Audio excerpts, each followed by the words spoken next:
Ipak desilo se nešto sasvim suprotno. Zrinski je ponovo odigrao izvanredno. Minuta je bila 57. kada je mladi 19-godišnji Marijan Čavar briljantno gurnuo loptu u prazan prostor.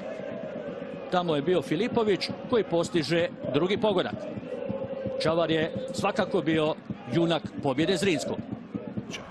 Ništa se nije dešavalo do 22. minute, tada smo vidjeli na sceni prodor Todorovića po lijevom krilu, ali odbrana Slobode loptu. Ali odlično uklizao Čulum i spasio svoju mrežu.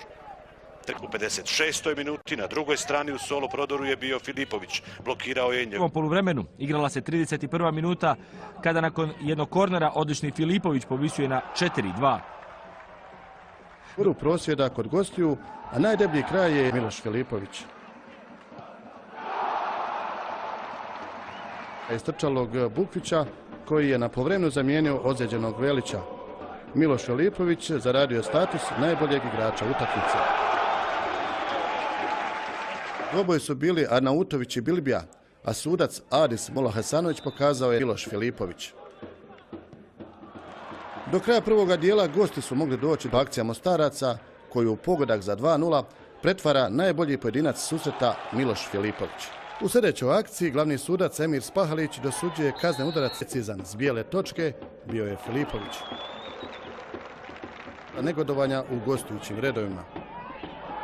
Filipović preuzeo odgovornost i ponovno pogodio. U 5. minuti svoj treći, a pobjednički pogodak za Zrinski postiže Miloš Filipović nakon udarca iz kuta. Mi smo najljepši detalj susreta. Akcija fudbalera Zrinskog kao iz udžbenika. Na kraju Jović petom upošljava Filipovića koji postiže fenomenalan i pogodak kojim je definitivno Zrinski osigurao nova 3 boda. Filipović je bio najbolji pojedinac ove utakmice. 54. poravnanje. Matu 3 poteza. Duga lopta Kenana Pirića, Bilbija najbolji u skoku. Pronalazi lopta Miloša Filipovića koji postiže svoj 13. gol u ovoj sezoni. Sustigao je Mersudina Ahmetovića na vrhu liste strela. Kako se to nije desilo, u drugoj minuti sudijske nadoknade Miloš Filipović u svom stilu savladao Bilobrka za potvrdu pobjede i veliko slavlje tada već dobro pokislih domaćih navijača. Bilo bi razumljivo da baš Filipović zbog svog učinka bude igrač utakmice, no ovaj put zaključili smo da kompletan kolektiv Zrinskog zaslužuje taj epitet. U titulu najboljeg strelca već sam rekao da će definitivno biti prvi topnik BH Telekom Premier Lige, ali da li će biti usamljen tu, saznaćemo, neće! Evo ga! 3. minuta, Todorović je ipak pogodio, meni se učinilo da je Filipović, ali ipak Todorović. Jeste Filipović, dobro sam vidio u prvi mah, tamo je krenuo prvi da se raduje Todorović, pa sam pomislio da je možda on strelac, ali evo definitivno potvrde izmjenu. Prema Filipoviću lopta. Filipović, bit će 4:0.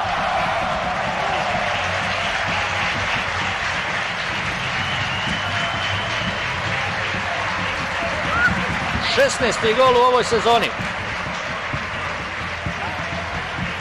Kakva sezona za Miloša Filipovića, 16 golova. Hoće li i dalje ostati u ovoj ekipi? Ovdje je majstorski to prebacio, lopta se od prečke na kraju odbila i za 16 golova za ovog momka rođenog u Beogradu prije 28 godina.